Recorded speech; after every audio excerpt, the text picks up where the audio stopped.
gabi nito, pinagsama-sama upang makinig ng iyong salita.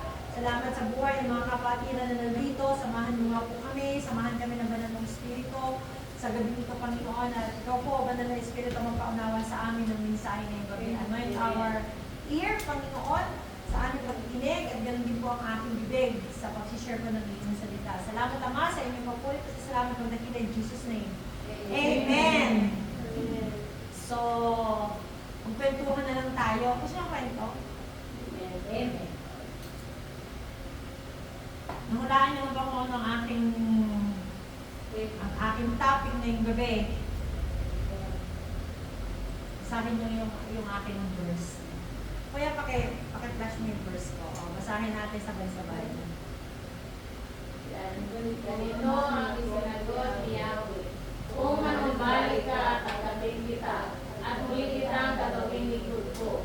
Kung magsasalita ka ng mga bagay na may kabuluhan at hindi na walang kabuluhan, muli kitang gagawing propeta, dahil sa iyo ang makaaw at hindi ikaw ang lalapit sa kanila. So, anong nagrema sa puso natin ngayong gabi? Naku nga kung meron tayong Holy Spirit. Ano yung nagrema sa puso natin ngayong gabi? Anong balik sa Diyos? Balik na tayo sa Diyos. Ang aking pang topic is God of Second Chance. Di ba? Alam nyo, itong word, kaya ako mong tanggalin ang salita. Ito pong verse na ito, na-receive ko po ito nung time na matindi ang problema at pinagdadaanan ng ating church. Nung time na yon, gusto ko na pong sumuko. Gusto ko na mag-give up. At sabi ko kay Pastor Alan, nag-message ako sa kanya, Pastor, ayoko na, magre-resign na. Sabi ni Pastor Alan sa akin, hindi akong pumili sa'yo. Ang Lord ang pumili sa iyo, sa Kanya ka mag-resign. Kapag inaproban ka ng Lord, aproban din kita, sabi niya. Alam niyo, nung time na yun po, talagang matindi po yung pinagdadaanan ng church natin. Kasi nagkaroon po ng parang division ng church natin at ang mga umalis noon ay mga tither. Pagkatapos time of COVID, walang trabaho, di ba? Walang nagtatights. Amen? At sumabay yung matinding problema ng church. At nung time na yun po, wala kami pambayad ng church. 2 months na lang hindi nakakabayad dito sa church. So magkano na po yung 2 months kung ating titingnan? Saan kami kukuha? Amen? Kaya alam nyo, nandun ako sa may bintana namin, nakaupo ako doon sa may bintana namin, nakatingin ako doon sa labas. Sabi ko, Lord, tunay nga po ba na pinili mo ako? Sabi ko. At kasi ang word sa akin ng Lord nung tinawag niya ako dito ay sa Jeremiah chapter 2. Ano bang chapter yun? Sabi ng Lord, pinili kita. Nasa sinapupunan ka palang naging ina. Chapter 2 ba yun? Chapter 1. Nag-confirm lang po yung word sa akin ng Lord. Ito sa Jeremiah chapter 1 verse 4. Sabi niya rito, sinabi sa akin ni Yahweh, bago ka pa ipinag-ihi at ipinanganak, ay pinili na kita upang maging propeta para sa lahat ng bansa. Sabi ng Panginoon, yun po yung word na na-receive ko nung ako po ay tinawag dito sa Winter Abbey. At kaya nung dumadanas ko ng matinding problema at pagsubok ang church, parang sa Jeremiah lang yung kapaitan na i-open ko sa Panginoon. Amen? At sabi ko, Lord, ako ba talagang pinili mo dito sa iglesia na to? Gusto ko na mag-resign. Gusto ko nang umalis. Parang, di ba, pag nag-resign ka, tahimik ka, parang tahimik ang utak mo, di ba, yung puso mo, di ba? Kasi, alam nyo, despite of that, maraming mga kumakalaban sa akin that time. Talagang grabe po, talagang, kasi alam nyo, ang isang pastor, it's not easy life meron ng isang pastor. Di ba sabi ni Jesus, yung daw, mga yung hindi tumanggap sa Panginoon ay makasanlibutan, di ba? Kaya kung tayo ay yung inaaway natin yung mga leader natin, ibig sabihin makasanlibutan pa tayo. Amen. Kaya nung time na yun po talagang, pero alam nyo, nagbigay lakas sa akin nung time na yun, meron tayong isang member. Dahil wala kami pambayad. Of course, makaklose ang church, di ba? Sabi ko, ayoko na. Meron tayong isang member na bago pa lang dito na sabi ng pastora, parang awa mo na uhaw ako sa salita ng Diyos. Kahit doon lang tayo sa park. Sabi niya, kahit doon sa, kasi yung bahay namin, meron pong taas. Yung ilalim ng empty. Sabi niya, kahit doon lang sa ilalim ng bahay mo tayo mag-church, mag-gather, sabi niya. Diba, kapag ang Lord ay laging mayroong hinihipo na isang tao para hindi ka ma-down. Diba? Para lumakas ang loob mo. Dahil kung walang hinihipo ang Lord nung time na yon, surrender na ako. Amen? Pero sabi niya, pastora, parang awa mo na, huwag lumayaan na mawala ang church. At nandun ako sa may bintana na nanalangin ko ako, ito po yung sinagot sa akin ng Panginoon. Sabi ng Panginoon, kung manunumban ka, kasi surrender na ako, ayoko na eh. Sabi niya, tatanggapin kita. Alam niyo, sabi niya, at muli kitang gagawin lingkod ko. Binigyan ako ng Panginoon ng second chance. Amen? Sige, patunayan mo. Hindi naman kita pipiliin kung hindi ka karapat dapat. Amen? Hindi tayo pipiliin ng Diyos kung hindi tayo karapat dapat. Doon sa mga ministry na pinagkatiwala sa atin ng Panginoon. Sino mga may ministry dito? Tinawag ng Panginoon. Pinagbubuti ba natin yung mga ministry na pinagkatiwala sa atin o parang okay lang, aatin ka ngayon, sa susunod hindi, kahit leader ka, aatin ngayon, sa susunod hindi, kasi diba? Alam niyo po, nagbabasa ako ng Bible ng isang araw sa 1 Samuel. Sabi ng Panginoon, diba, si Saul nagkasala. Ang sabi ng Panginoon, nanhihinayang ako sa pagkapili ko kay Saul. Diba, kung ating muni-munihin din sa ating sarili, ang Lord, kaya ito yung pakaramdam ng Lord sa akin, sa nakikita niya sa akin na paglilingkod sa Kanya. Naibibigay ko ba yung the best ko sa Panginoon? Nasa atin yun, check ourselves. Naibibigay ba natin talaga yung the best para sa Panginoon? Diba, sabi sa Genesis, nagsisisi daw ang Lord kung bakit nilikha niya pa ang tao. Doon na naman sa 1 Samuel, sinabi na naman yan, hihinayang siya na pinili niya si Saul. Sa atin kayang sitwasyon, sa ginagawa kaya natin paglilingkod sa Panginoon, baka marinig din natin, naghihinayang ako, bakit pinili pa kita. Huwag natin hayaan na gano'n. Amen? Hingin natin sa Panginoon yung nandyan po ang Banal na Espiritu na siyang gumagabay sa atin. Hingin natin sa Banal na Espiritu yung kanyang gabay para magampanan natin at magawa ang pinapagawa sa atin ng Panginoon. Sabi niya, kung manunumbalik ka, tatanggapin kita at hindi kita gagawin lingkod ko. Diba? Hindi lamang yung manunumbalik ka dahil hindi naman ikaw ay, hindi ka naman backslider. Amen? Hindi tayo backslider kaya tayo ay pinapabalik ng Panginoon. Nakakalimot lang tayo kung minsan doon sa mga itinalaga sa atin na gawain ng Panginoon. Nagiging kontento tayo. Amen? Nandun tayo sa ating mga comfort zone. Aminin man natin o hindi, nasa comfort zone tayo. Ayaw natin lumabas po sa comfort zone. Kaya kung minsan kapag medyo mahirap na yung ipapagawa sa atin, ayaw na natin.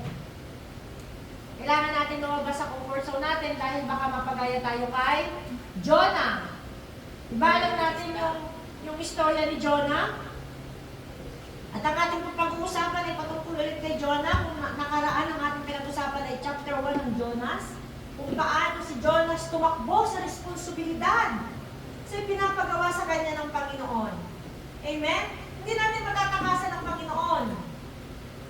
Kung may pinapagawa sa atin ng Diyos, check ourselves. Baka kaya tayo dumadanas sa mga matitinding pagsubok ng buhay ay dahil meron tayong tinatakbuhan na responsibilidad sa Panginoon. Amen? Gugustuhin pa ba natin na para lamang tayo makaalis sa ating mga comfort zone ay mapunta pa tayo doon sa tiyan ng isda? Ano sabi ko kanina sa binasa natin? Yung, kuya, pakianin mo nga po doon sa sa Jonas chapter 2. Sabi niya, hinigop ako ng kalaliman hanggang sa tuluyang lumubog. Napuluputan ang aking ulo ng mga halamang dagat. Nandun siya sa loob ng isda. Nandun siya sa loob ng tiyan ng isda. Ano kayang laman ng tiyan ng isda? Diba? Ang dami-dami naman nun, diba? Halos di ka na siguro makahinga. Siyempre, nakakulong yung bibig ng isda, hindi ka na makahinga doon, diba? Parang pakiramdam mo, mamamatay ka na, sabi niya dito. Tapos yung amoy, isipin natin, doon nga lasag ng isda. Yung amoy kaya nun, anong amoy yun? How much pupunta tayo sa impyerno pupunta? Ano kaya itsura ng impyerno? Amen? Ayun, isda, buhay nga yan eh, hindi mainit doon sa loob. Hindi nakatagal si Jonah.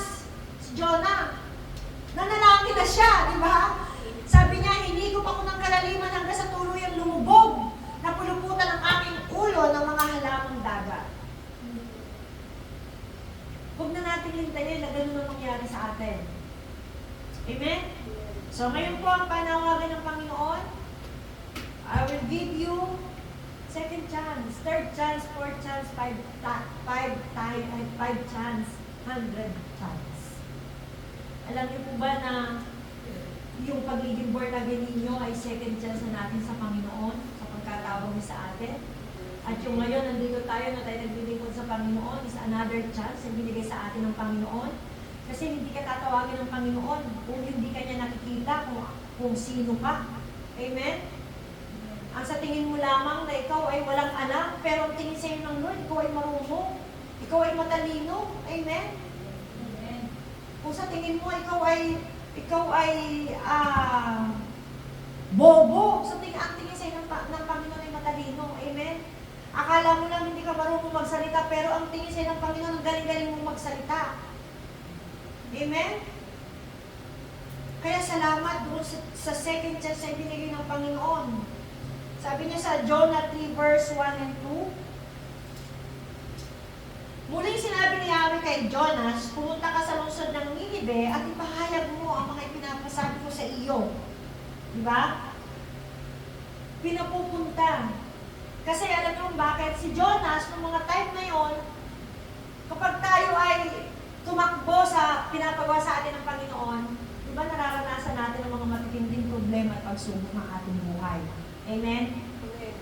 Sister Lenny, naranasan niya kung gaano kasarap ng buhay na malayo sa Panginoon, di ba? Sister Lenny ay dati ay nililingkod na, dancer siya doon sa Jerusalem, right? Pero dahil sa udyok ng mundong ito, medyo kumaliwa ang kanyang daan. Pero hindi siya pinabayaan ng Panginoon. Still, binigyan siya ng Panginoon ng second chance. Pero nung time na yun, di ba, maraming problema at pagsubok na dumating. Amen? Yung parang sinabi doon ni Jonas na nalulunod ako. Sabi niya, hinihigop ako ng kalaliman. Kapag tayo ay tumalikod sa pinapagawa sa atin ng Panginoon, ganito ang nangyayari sa atin. Amen? Kagaya ni Jonas.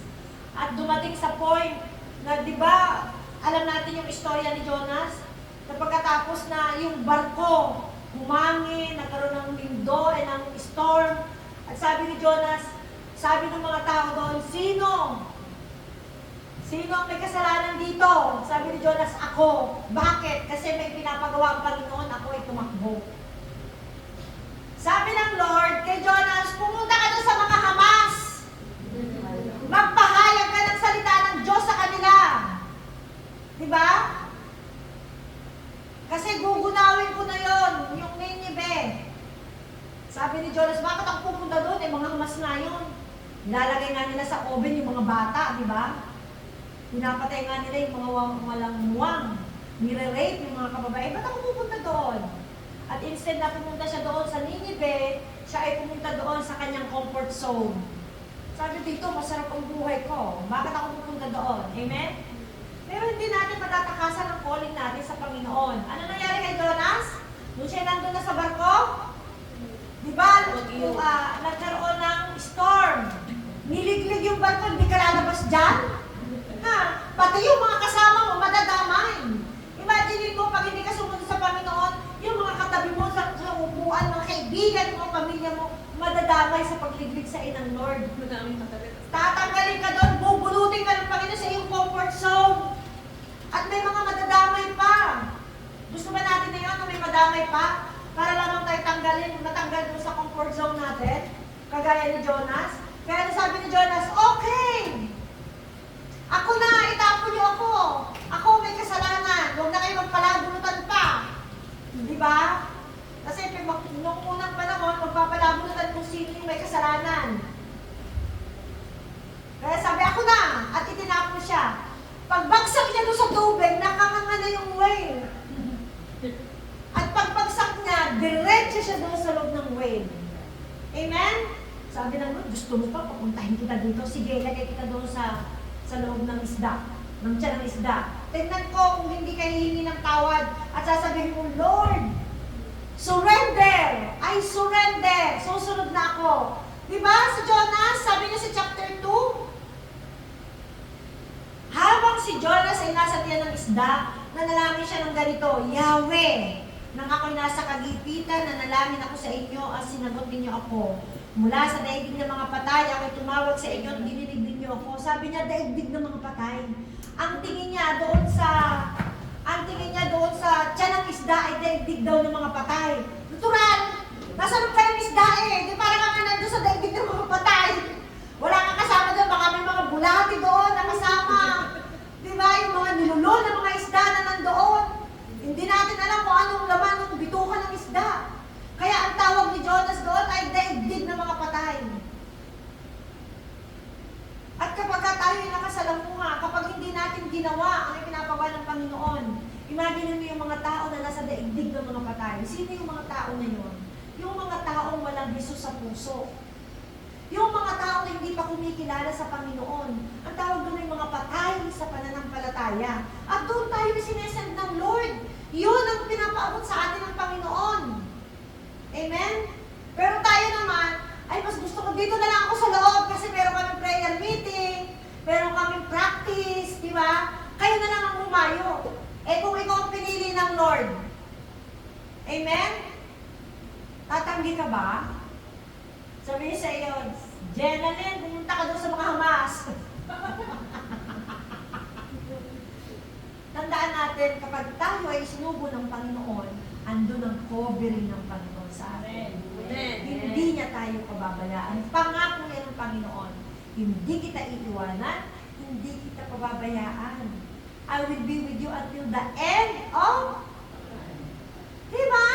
Kasama tayo ng Panginoon, hindi tayo pababayaan. Hindi ka naman kukuhanan ng Lord, hindi ka naka-ready. Kuhanin ka kaya ng Lord. Kung ikaw nananampalataya sa Kanya, hindi ka pa ready, kuhanin ka niya. Of course, ipiprepare ka ng Panginoon. Yung mga hindi ang Lord John, si Satanas, gumagawa siya ng paraan para yung mga unbeliever, makuha niya. Kasi nga, hindi nananampalataya tayo, may warning ng Panginoon sa atin. Amen? Kaya kung tayo naliligaw ng landas, yung mga ipinapagawa sa atin ng Panginoon, hindi pa natin nagagawa, this is the time. Go back. Amen? Sabi dito, God of second chance. Paano daw natin marireceive ang second chance? Paano ba? Ano bang dapat natin gawin para magkaroon tayo ng pangalawang pagkakataon na magawa natin ang pinapagawa sa atin ng Panginoon? Hindi lamang tayo ay mga mananampalataya. Mayroong mga itinalaga sa atin eh. Si Ate Mabel, itinalaga siya ng Panginoon. Worship leader, hindi lang yun. Itinalaga siya ng Panginoon as an evangelist.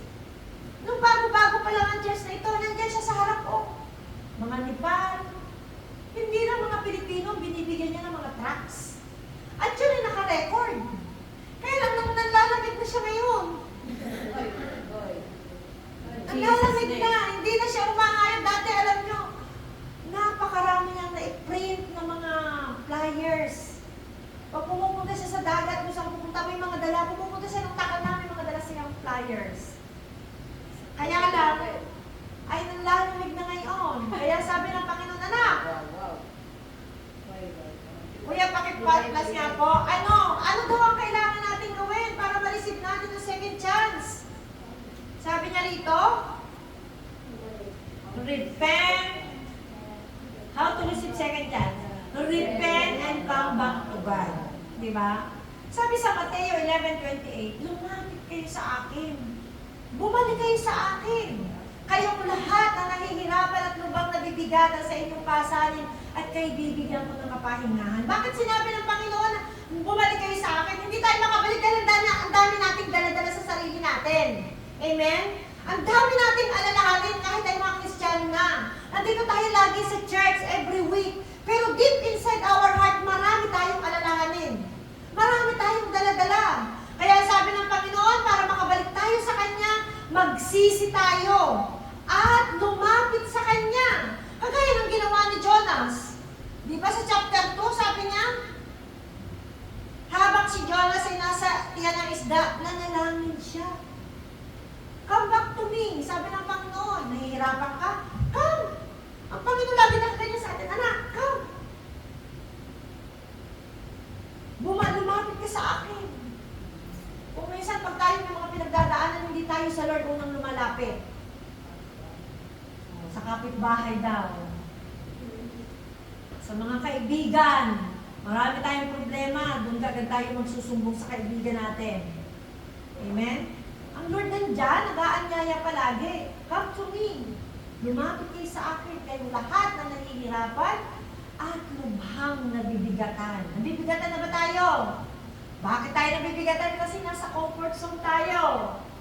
Gusto ba natin na ligbigin tayo ng Lord at paglabas natin, sabi ng well, huwag na doon. Doon tayo pumunta sa bisig ng Panginoon. Sabi ng Panginoon, come to me. Sa Panginoon tayo lumapit. Amen? Pangalawa, ano raw ang pangalawa? Para ma-receive natin ang second chance, pagkatapos nating humingi ng tawad at bumalik sa Panginoon, accept God's grace and move forward. Move forward. Hindi tayo makausad kasi, patawarin mo talaga ako. Kasi Lord, hindi ko nagawa yung pinapagawa mo sa akin. Guilty tayo. Tandaan natin, ang guilt ay galing sa kaaway, hindi galing sa Lord. Kasi kapag naramdaman natin ang guilt, hindi tayo makaka-move forward. Diba? Nakagawa tayo ng kasalanan ngayon. Lord, hindi na po ako karapat-dapat. Kasi ako'y nagkasala. Kasi ako'y may asawa, ako'y nagka-boyfriend. Sabi, accept God's grace. Yung pagmamahal ng Panginoon. Move forward. Diba sabi niya, ilibing mo na sa limot at huwag nang alalahanin pa. Kapag tayo lumapit sa Panginoon, bumalik tayo sa Kanya, huwag na natin alalahanin yung mga nagawa nating kasalanan. Kasi binayaran na yun ng Panginoon doon sa cross. Amen? Lumapit tayo sa Kanya, magpakumbaba at humingi ng tawad. Kasi kaya hindi tayo makamove on, hindi natin ma-receive yung second chance ng Panginoon kasi nandun pa rin tayo sa ginagawa natin. Hindi tayo makapusad-usad. Amen? Ikaw, sinabi ni ganyan. Ako, pinanalangin niya ng ganyan. Ayoko nang pumunta dyan. Eh sabi ng Lord, pumunta ka doon dahil may papagawa ko sa'yo. Ayoko Lord. I'm sorry Lord. Tao lang ako, hindi ako Diyos. Hindi na gusto ng Lord sa atin. Amen? Ang gusto ng Lord ay maging kagaya natin siya. Sino si Jesus? Anong karakter ng Panginoong Jesus? Siya ba'y mapagtanim ng galit? Hindi, di ba? Ang Diyos ay mapagpatawan. Grace. Full of grace and mercy. Siya'y mapagmahal. Siya'y maawain. Pagkatapos ikaw, hindi ka naaawa doon sa kaaway mo. Sama-sama na nga ng loob sa'yo eh. Ayaw mo pang lumapit sa Kanya. Nahihiya na nga siyang lumapit eh. Ikaw na lang magpakumbaba.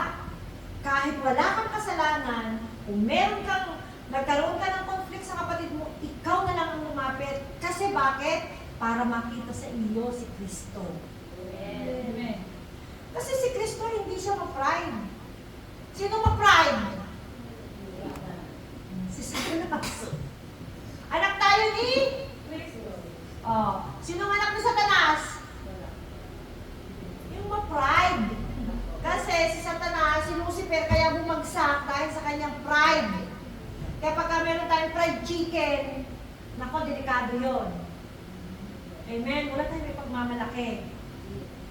Tayo naligtas ng dahil sa grasya ng Panginoon. Amen. Amen? Kaya huwag tayo magmalaki. Kung tayo merong nakasamaan ng loob, tayo na ang kusang lumapit. Amen? Walang mawawala sa atin. Mawawala yung fried chicken pag tayo na nang lumapit. Amen? Amen. Kasi maging kagaya tayo ni Jesus Christ. Sabi nga namin, nung nag-prayer kami nung isang araw, ang meditation namin ay maging kagaya tayo ng isang bata. Di ba? Ano ba yung katangian ng isang bata? Mapagpatawa. Di ba yung bata, pagka inaway mo, mamaya bati na uli kayo? Nakangiti na uli yung bata, di ba? Sorry po, di ba? Dapat daw maging kagaya tayo ng isang bata dahil hindi daw tayo makakapasok sa langit kung hindi daw tayo magiging kagaya ng isang bata. Wawa, ang dami palang dapat tapyasin sa atin. Amen? Mga ugali natin, yung mga nakalakihan natin, dapat tapyasin, ipatapyas sa Panginoon. Amen? Yung mga kayabangan natin, akala natin kayang-kaya natin lahat. Ako, nung bago ako Kristiyano, yabang-yabang ko, Kristyan ako, walang makakatalo sa akin. Di ba? Parang ang yabang-yabang natin. Pero wala tayong pagyayabang. Amen? Kung meron man tayong pagyayabang, ay pagyabang natin na yung ginawa ng Panginoong Jesus doon sa cross. Amen? So, para daw po, ma-receive natin yung second chance na binibigay ng Panginoon sa atin, pagkatapos nating mag-repent at bumalik sa Panginoon, tanggapin daw natin ang grasya ng Panginoon at mag-move forward. Amen? Nakakaintindihan ba tayo? Move forward! Sino hindi pa maka-move forward dyan? Sa mga nangyari nung nakaraan. Alam niyo, pag ako'y nagpe-pray, ang prayer ko sa bawat isa sa atin, Lord, i-heal mo kami doon sa mga nangyari sa amin nung kami kinukonsid. Kasi nangyayari ang lahat ng bagay habang ikaw ay kinukonsid ng iyong ina. Yung mga pain na nararamdaman natin, yung mga rejection na nararamdaman natin, nagsimula yan sa pagkukonsid, sa pagbubuntis ng iyong ina. Amen? Meron dito mga ipinagbuntis na hindi nakaready ang kanyang mga magulang. Meron ipinagbuntis na walang tatay. Diba? Meron ipinagbuntis na iniiwanan. So, meron na kaagad siyang rejection. Nandun pa lang sa sinapupunan ng kanyang ina, reject na kaagad siya. Hindi na kaagad niya ramdam yung pagmamahal. Amen? Kaya pag ako nananalangin, Lord, i-heal mo ang puso ng bawat member na dumanas ng mga matitinding trauma since nang sila'y nasa sinapupunan pa ng kanilang ina. Amen? Kasi ito nagsisimula sa pagkukonsip sa pagbubuntis.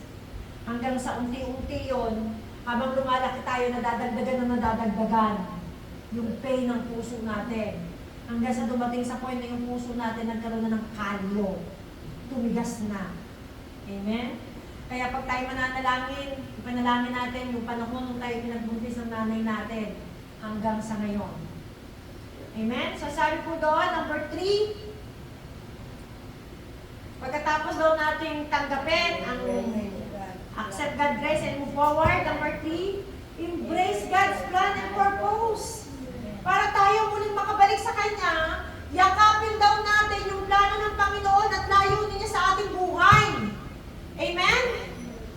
Ano yung layunin ng Diyos sa buhay mo? Ano yung purpose, plano ng Panginoon sa buhay mo? Di ba? Si Jonas, in-embrace niya. Niyakap niya yung plano ng Panginoon at yung purpose ng Panginoon. Anong sabi niyo sa Jonas 3 verse 3? Nagpunta nga si Jonas sa Ninive. Malaki ang lungsod na ito, aabutin ng 3 araw kung ito'y lalakarin. Siya'y pumasok sa lungsod, pagkaraan ng maghapong paglalakad, malakas niyang ipinahayag, gugunawin ang Ninive pagkaraan ng 40 araw. Anong ginawa niya? Yung plano ng Panginoon, pumunta ka doon, di ba ang sabi sa verse 2? Jonas, gumising ka, pumunta ka doon sa Ninive. So bumalik siya sa Panginoon, nagpakumbaba siya, di ba? Humingi siya ng tawad, bumalik siya sa Panginoon, tinanggap niya yung grace ng Lord, nag-move forward siya, at sabi niya, Panginoon, pupunta na po ako, susunod na po ako, upang mangyari ang kalooban mo sa aking buhay. Amen? Yun ang plano ng Lord. Isinend niya. Di ba meron kanta, send me? At sasagot naman tayo, I will go. Di ba? Pag kinakanta natin yun, sinasagot nyo ba from your heart? Send me.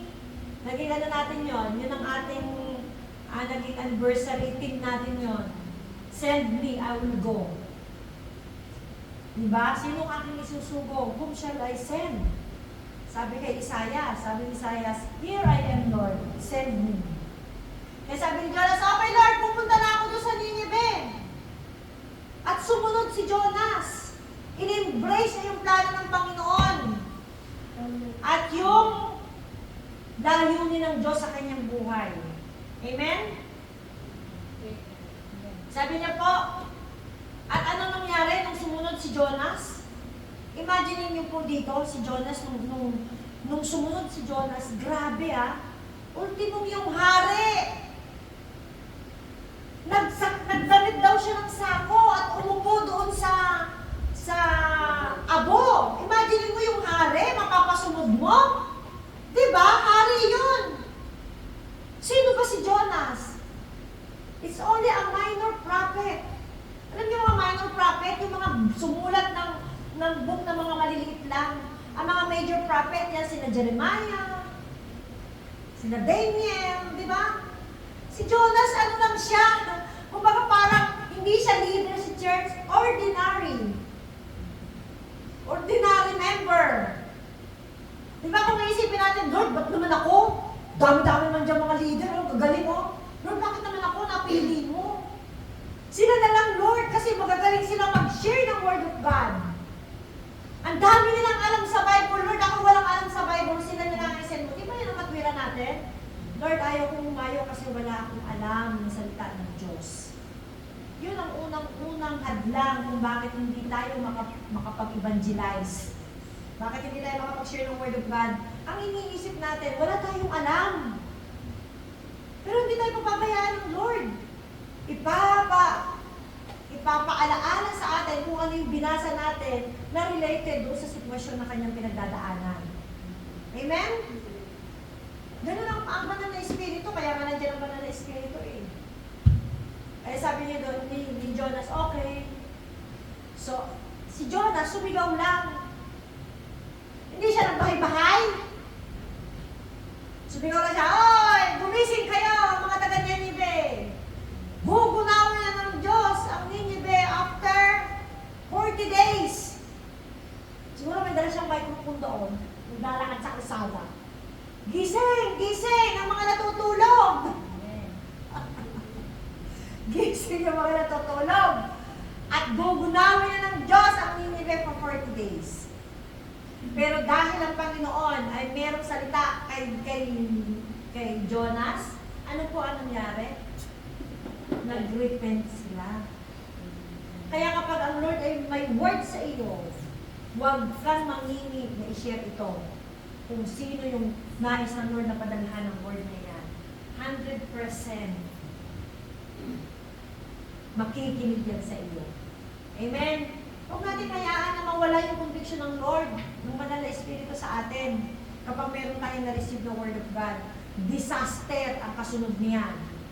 Amen? Kaya pagka merong pinagkatiwala ang Panginoon sa atin, di ba si Abraham? Si Abraham hindi na nanalangin eh. Nung sinabi ng Lord kay Abraham, punta ka doon, i-offer mo ang anak mo si Isaac. Hindi na siya nanalangin, ura-urada. Yes, Lord. Sabi kagad niya, yes, Lord, susunod ako. Siguro hindi naman niya sinabi kay Sarah eh, dahil kung sasabihin niya pa kay Sarah, di ba? Hindi papayag si Sarah, mag-aaway pa sila. Hey, yan ang alam ng anak natin. Nakuha natin niya sa katandaan, pagkatapos i-offer mo ba doon? Muha ka na lang tatata. Alam naman natin ang mga babae, di ba? Pero anong sabi ni Abraham, Lord, susunod po ako. Di ba? Pagka-receive niya ng word, lumakad ka agad siya. So anong ginawa ng Lord?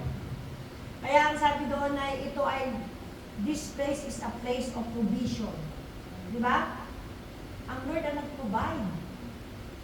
Nakita ng Lord yung puso ni Abraham na willing sumunod. Sabi ng anghel, uy! Huwag mong patay ng anak mo. Meron doon ram mo na sabit. Doon sa puno ng kahoy yun ang kuhanin mo yung i-offer mo. Kasi alam ng Lord yung puso natin. Di ba? Sabi ng Lord, oy, alam mo, Sister Jenna, yaman nga yan eh. Amen.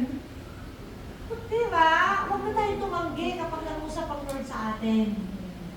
Kasi tandaan nyo, yung shaker na akala nyo mawawala sa inyo, dadagdagan nyo ang Panginoon. Amen. Huwag tayong mangingini na sumunod sa pinapagawa ng Lord sa atin. Alam niyo, sabi doon, kapag ka daw pinainom natin yung isang bata para sa Panginoon, anong marireceive natin? Diba? Pagpapalait tayo ng Panginoon. Kung lahat ng bagay ginagawa natin para sa Panginoon, ang Panginoon na magpapala sa atin. Amen. Embrace God's plan and purpose. Okay, bakit daw tayo bibigyan ng Diyos ng second chance? Sa palagay nyo, bakit tayo bibigyan ng Lord ng second chance? Sino nakakaalam? Huwag mo na i-plus kuya. Tingnan ko nga, why God give us a second chance?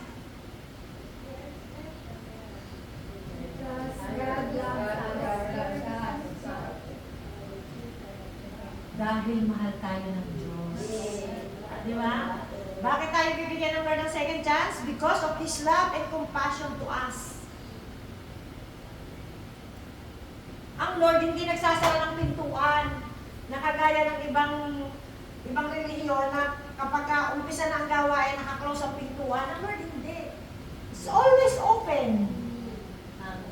Amen? Welcome sa lahat ng lumalapit sa Kanya. Sabi dito, because of His love and compassion to us. Sabi na sa Micah 7 verse 18, wala nang ibang Diyos na tulad mo, O Yahweh. Pinapatawad mo ang mga kasalanan ng mga nakaligtas. Sa bayan mong pinili, hindi nananatili ang iyong galit magpakailanman. Sa halip ay ipinararamdam mo sa kanila ang tapat mong pag-ibig.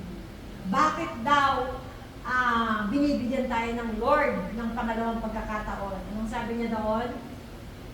Hindi nananatili ang kanyang galit sa atin. Amen? Hindi nananatili ang galit niya sa atin. Sabi niya, sa halip, ipinadarama niya sa atin ang tapat niyang pag-ibig.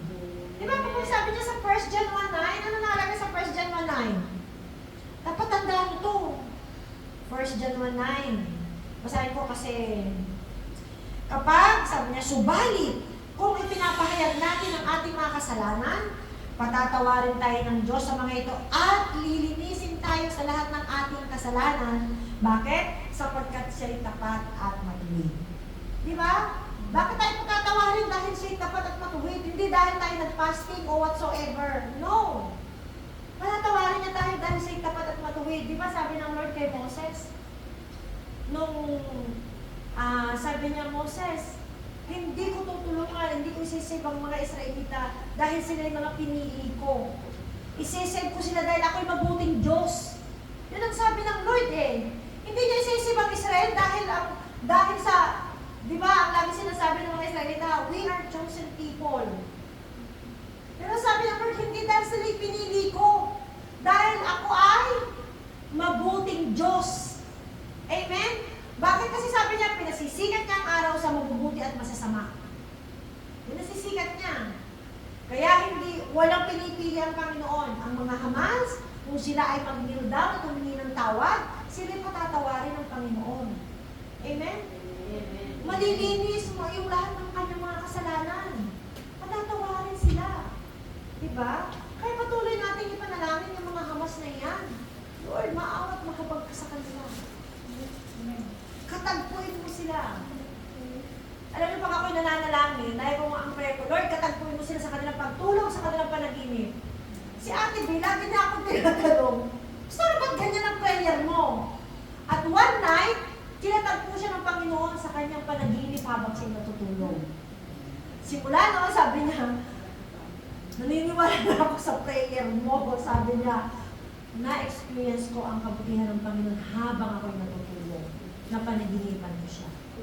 Amen?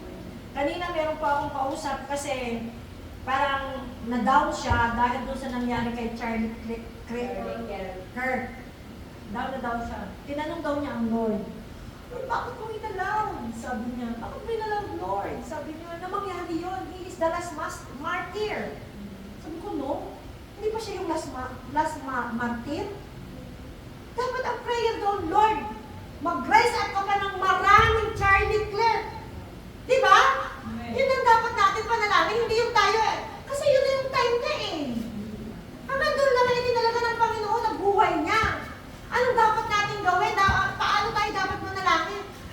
mag-rise up ka pa ng maraming cheerlead. Di ba? Para mas marami pa ang maligtas. Mas marami pa mga martyr. Sabi ko sa kanya, si Stephen, kung hanggang kay Stephen na lamang ang plano ng Diyos, wala nang kagaya ni Charlie. Di ba? Wala nang mga evangelist. Dahil ang akala natin hanggang doon lamang, para napakaliit ng tingin natin, na hindi kaya mag-raise up ng Panginoon ng mga taong kagaya niya. No! Ang ipag-pray natin, more na kagaya niya. Matapang, may paninindigan sa salita ng Diyos. Amen? Walang takot. Hingin natin lagi sa Panginoon ang katalinuhan para ma-share natin ang salita ng Diyos. Amen? Lagi nga tayo nakatutok sa Facebook. Yung mga nakikita natin, gawin natin prayer. Lord, ang galing naman ito si Charlie Kirk. Ako din, Panginoon. Alam niyo ang prayer ko? Sealed by the blood of Jesus. Ang panalangin ko, Lord, gawin mo akong revivalist. Wherever I go, revival will happen. Amen. Diba? Yung pumasok ka nga lang doon sa loob ng tindahan, ang dami na kagad na susunod sa'yo, kakainis, diba? Ganon, atmospheric and magnetic revival. Amen? Saan man tayo dalhin ng Panginoon, revival happen. Yun ang prayer ko sa Panginoon. Gawin niya akong revivalist. Sabihin mo natin, kaya matindi ang mga problema na i-encounter ko. Amen? Kasi matindi yung prayer na hinihingi ko sa Panginoon. It's not easy ang maging revivalist. Natural si Satanas papayag. Itong lugar na ito ay kagaya ni Ninive. Pagkatapos magkakaroon ng revival, sumigaw lamang si Jonah. Hoy, magsisi na kayo. Tapos revival ay nangyari kagad ng revival, nagsisi ang lahat ng tao. Of course, si Satanas hindi papayag. Hanggat maaari uunahan niya. Kung ikaw ay pinili ng Lord para maging revivalist, ngayon pa lang uumpisan ka na ni Satanas, nakikita ka niya. Pero ang ating isipan ay hindi niya makuha kung anong iniisip natin. Amen? Ginugulo lang niya tayo. Pero hindi niya alam kung ano nasa isip natin. Amen? Kaya yung pag tayo nanalangin, mag-level up ang ating panalangin. Paano tayo gagamitin ng Lord para mangyayari yung plano niya sa buhay natin? Amen? Come back to God. Balik tayo sa Lord. Maaaring meron tayong nakakaligtaang gawin.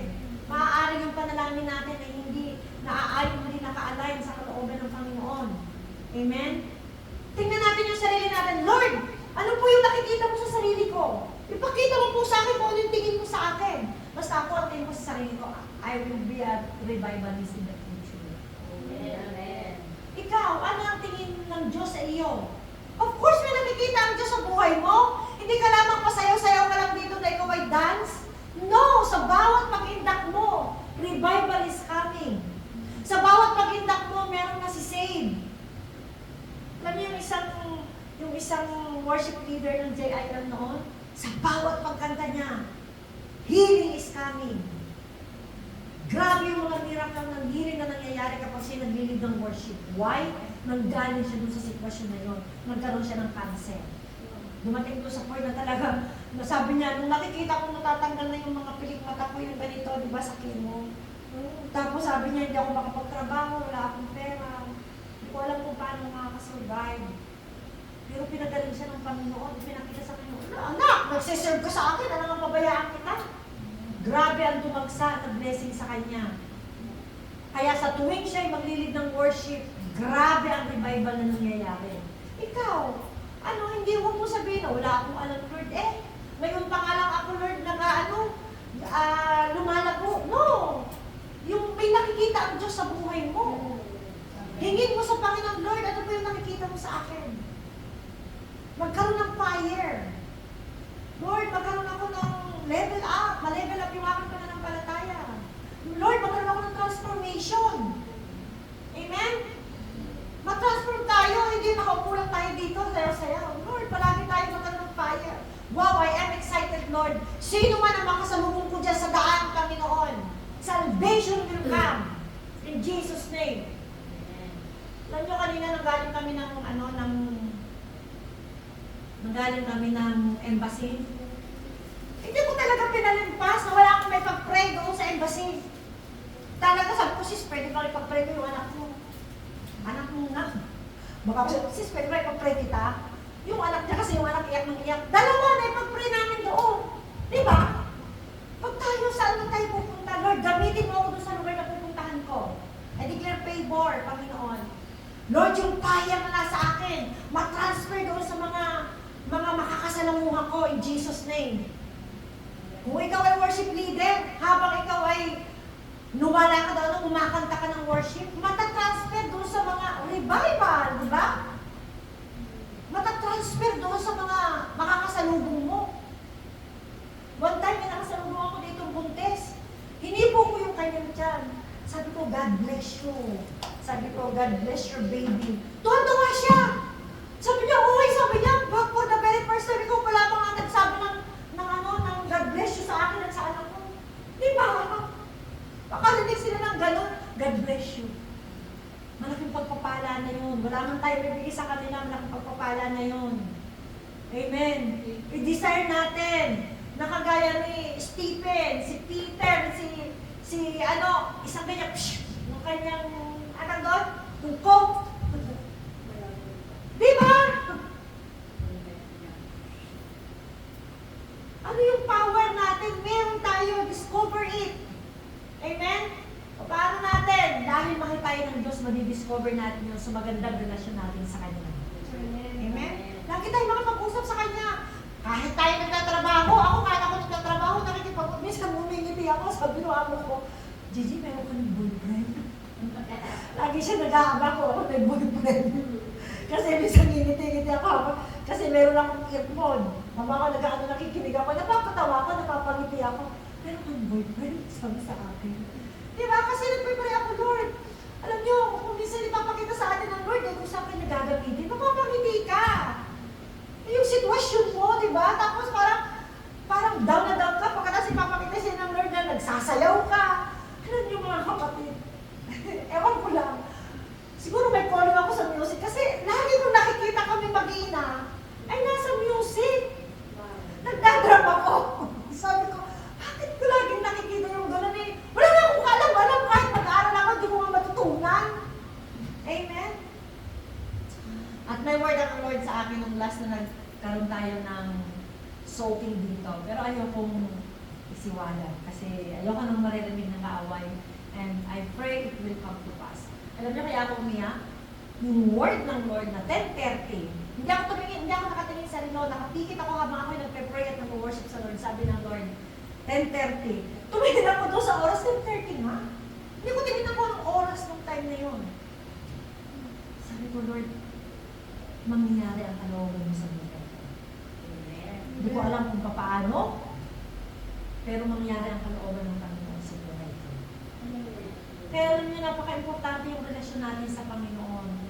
Kaya ang sabi doon sa Hebrews 10:25, huwag niyo palilimutan mga ganitong klaseng pagtitipon. Hindi inalawag ng Lord na tayo ay doon lamang sa Zoom, nanonood, doon lamang sa online, doon lang sa live.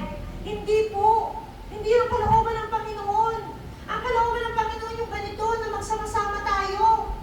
Amen? Why? Yung mga talent yung magagamit dito. Yung boses mo, maganda kang kumanta, gagamitin ka ng Lord worship leader, back up. Magaling kang sumayaw, na dati doon ka, nagdidisco ka, dito ka gagamitin ng Panginoon. Dati, bili ng sigarilyo. Yung mga pabili mo ng sigarilyo, i-offer mo kasi mayroong mga bata, mga feeding program tayo. Amen? Kung nandun ka sa online, nagagawa mo ba yun? Kahit gusto mo mag-tights, ayaw mo mag-tights. Kasi habang nanonood ka, kung ano mga ginagawa mo, hindi pumapasok sa isipan mo. Amen? Kaya napaka-importante ng ganitong klaseng pagtitipon. Kayo ba, papayag ba kayo na lalo na lang doon sa online? Ako hindi. Hindi talaga ako satisfied lagi sa online. Mas gusto ko yung personal na nakikita ko ang mga mukhang bawat isa. Alam niyo nung time ng COVID, nandito kami, lahat ng mga churches noon, sarado. Kami nandito, di ba, Ben? Gagalit sa amin si Pastor Alan. Dito kami nag-worship noon. Kasi dyan lang yung bahay namin. Amen? Kaya gusto ng Panginoon tayo ay sama-sama. Next, anong sabi doon? Why God give us second chance? Fulfill His plan for us. Gusto ng Panginoon na mangyari yung kalooban niya. Ano daw ang kalooban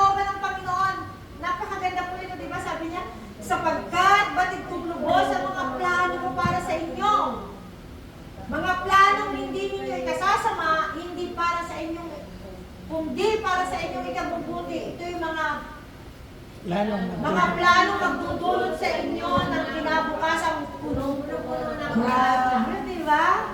Ano sabi ng Panginoon doon? Ito ay magdudulot sa inyo ng kinabukasan punong-puno ng pag-asa. Kaya yung mga nagsasabi dyan na, ano ba namang klaseng buhay to? Excuse me, repent. Naliwanag na sabi ng Lord, di ba? Magdudulot sa inyo ng kinabukasan punong-puno ng pag-asa. Kapag tayo nagsalita, ano ba namang klaseng buhay to? Wala kang pag-asa. Kaya mag-repent ka. Go back to God. Balik ka sa Lord. Lord, ano po yung plano mo sa buhay ko? Ito ang sabi ng Panginoon. Ito ang sabi sa iyo ng Panginoon. Planong hindi mo ikasasama. Kundi para sa iyong ikabubuti. Dinala ka ng Panginoon dito para mapulpil ang plano ng Diyos sa buhay mo. Hindi para lang yumaman ka, kasama na yon, it's given. Hindi para magtrabaho ka ng 24 hours, 24/7. No? Hindi yun ang plano ng Diyos sa buhay natin. Ang sabi ng pangaliwanag, planong hindi ninyo ikasasama, kundi para sa inyo. Bakit kailangan na tayo ay humahinga ng Shabbat? Alam niyo ba bang Shabbat?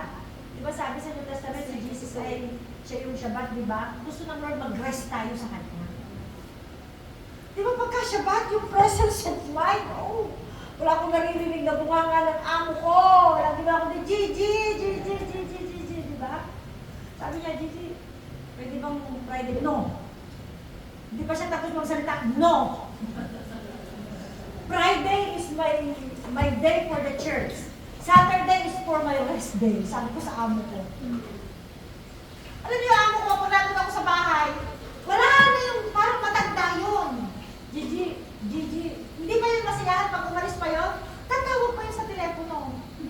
Sabi ko, lagi mo na lang ako nanginis. Katandun sila sa bakasyon, hindi yun matitigil na hindi tatawag sa akin. Diba pagka Shabbat, rest tayo, sabi ng Panginoon, walang magtatrabaho. Bakit? Para makapahinga tayo. Why? Kanina yung exhortation natin, kanina umaga, diba? Ito ay templo ng Diyos. So, kailangan itong templo ito maipahinga. Pagkatapos 24/7 ka nagtatrabaho. Kaya ang nangyayari yung utak natin, diba? Lagi na lamang tayo stress, depressed, nagkakaroon tayo ng anxiety kasi walang pahinga itong ating katawan. Diba? Kapag daw tayo ay blessed, even our soul ay blessed. Eh hindi nga blessed dahil pagod na pagod. Ba, malaki naman ang sweldo ko. Ay, ang katawan mo, pagdating mo sa bahay, naghihili ka na. Diba? Ayaw ng Lord noon. Ang gusto ng Panginoon, makapahinga itong ating physical na katawan para tumagal ang ating buhay. Para yung plano niya, mapulpil yung plano niya sa atin. Amen? Anong plano ng Panginoon sa atin? Hindi mo ikasasama, subalit sa iyong ikakabuti. Mamahinga! Friday, Saturday mamahinga. Mag-day-off kayo. Huwag tayo makontento doon sa Zoom lamang, sa online, sa live. Amen? Next, sabi niya, to display His glory. Para daw makita ang glory ng Panginoon sa ating buhay. Kaya gusto ng Lord na tayo bumalik sa Kanya. Gusto niya tayo pagpalain. Imagine mo dito, si Jonas, di ba? Ultimong mga hari. Sabi nang mabalitaan ito ng hari, ng Nineveh, bumaba siya sa kanyang trono. Hallelujah! Ikaw na ordinaryong tao, mapapababa mo yung prime minister, di ba? At luluhod kasama mong nananalangin. Amen? Yung presidente ng Pilipinas, katabi mo dyan sa upuan, lumulundag at sumasayaw, nagpupuri sa Panginoon. Why? Dahil doon sa second chance na ibinigay ng Diyos sa iyo, sumunod ka. Amen? Walang imposible sa Panginoon. Amen. Sa ating tao, imposible. Walang imposible sa Panginoon. Kaya, Bakit daw binibigyan tayo ng pangalawang pagkakataon ng Panginoon para ma-display ang kanyang glory? Di ba sabi sa Jad, kapag ka ikaw ay tumawag sa kanya, didinggin ng Ama ang ating panalangin. Bakit? Para mapaluguran ang kanyang pangalan. Tumawag na tayo sa Ama ngayon sa pamamagitan ng Panginoong Hesus. Ang ating Panginoong Hesus ang ating mediator. Siya yung ating daan papunta doon sa Ama. Para mapaluguran ang pangalan ng Ama, didinggin niya ang ating panalangin. Amen? Last, sabi niya, bakit daw tayo binibigyan ng Diyos ng pangalawang pagkakataon? Para muling mabuild ang ating pananampalataya. Kasi di ba, pag tayo tumalikod o hindi natin ginagawa yung pinapagawa ng Lord sa atin, nawawalan tayo ng pananampalataya, di ba? Parang, hindi naman nawawala. Nanlalamig. Nanlalamig, di ba?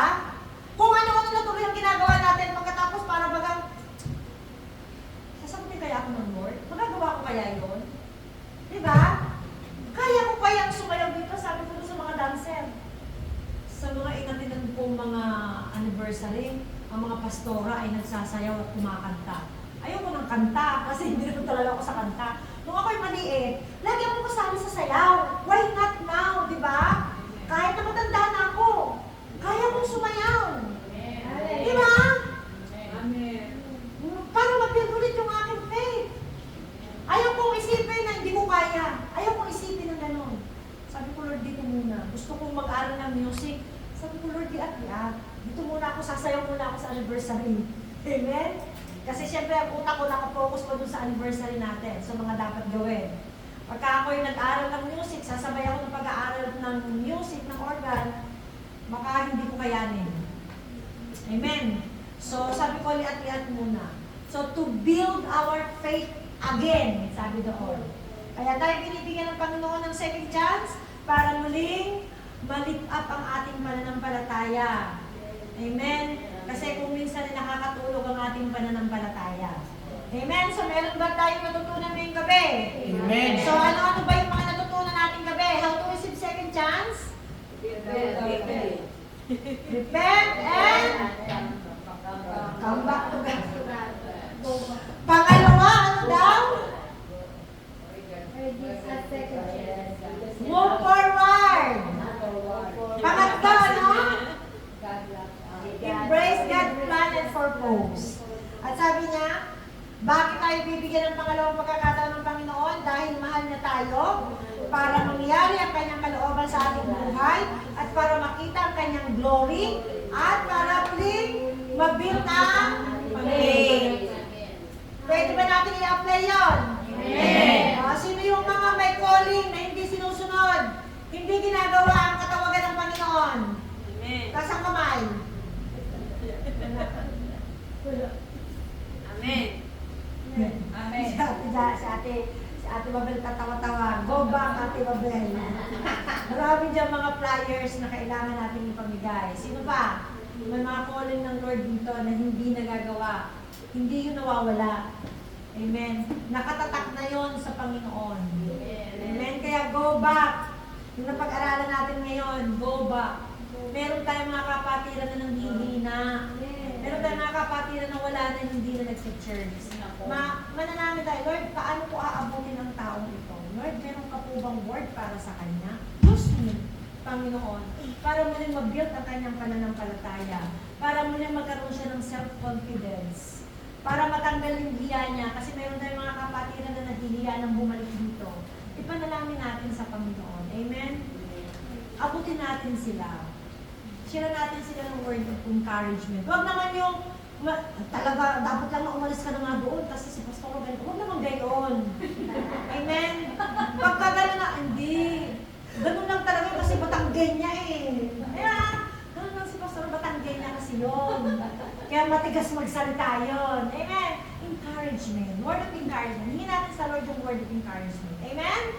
Sige, salamat po Panginoon sa gabi ito. Tunay nga na napakabuti mo. Salamat sa masarap na pagkain na inihanda mo para sa bawat isa sa amin. Tulungan mo kami kung may pinapagawa ka po sa amin na muli kami bumalik sa inyong piling, Panginoon o God. Kagaya ni Jonas, Panginoon mong hayaan o Diyos, na para lamang kami makaalis sa aming mga comfort zone, eh, kailangan pa namin mapunta sa tiyan ng isda, Panginoon o God. Hallelujah. Tulungan po kami ngayon na, Panginoon. Hallelujah, dahil malapit ka nang bumalik. Kaya Lord, tulungan mo kami na magawa namin ang pinapagawa mo sa amin. Lord, gawin mo kami mga revivalist, Panginoon o God.